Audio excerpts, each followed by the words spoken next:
Introducing the 2010 Holden Commodore SSV Edition.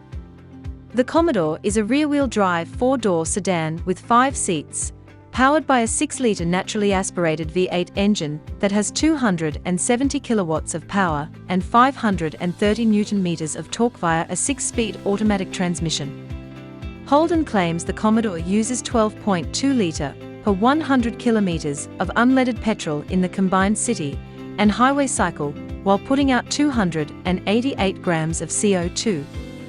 It has a 71-litre fuel tank, meaning it should be able to travel 582 kilometers per full tank. The Commodore has received a 5-star rating from ANCAP. Thanks for watching, and we hope you found our video informative. We offer same-day finance approval and extended warranty options.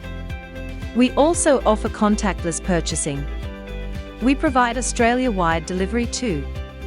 If you have any inquiry, please do give us a call, and one of our representatives will be able to answer any of your queries. We look forward to hear from you soon.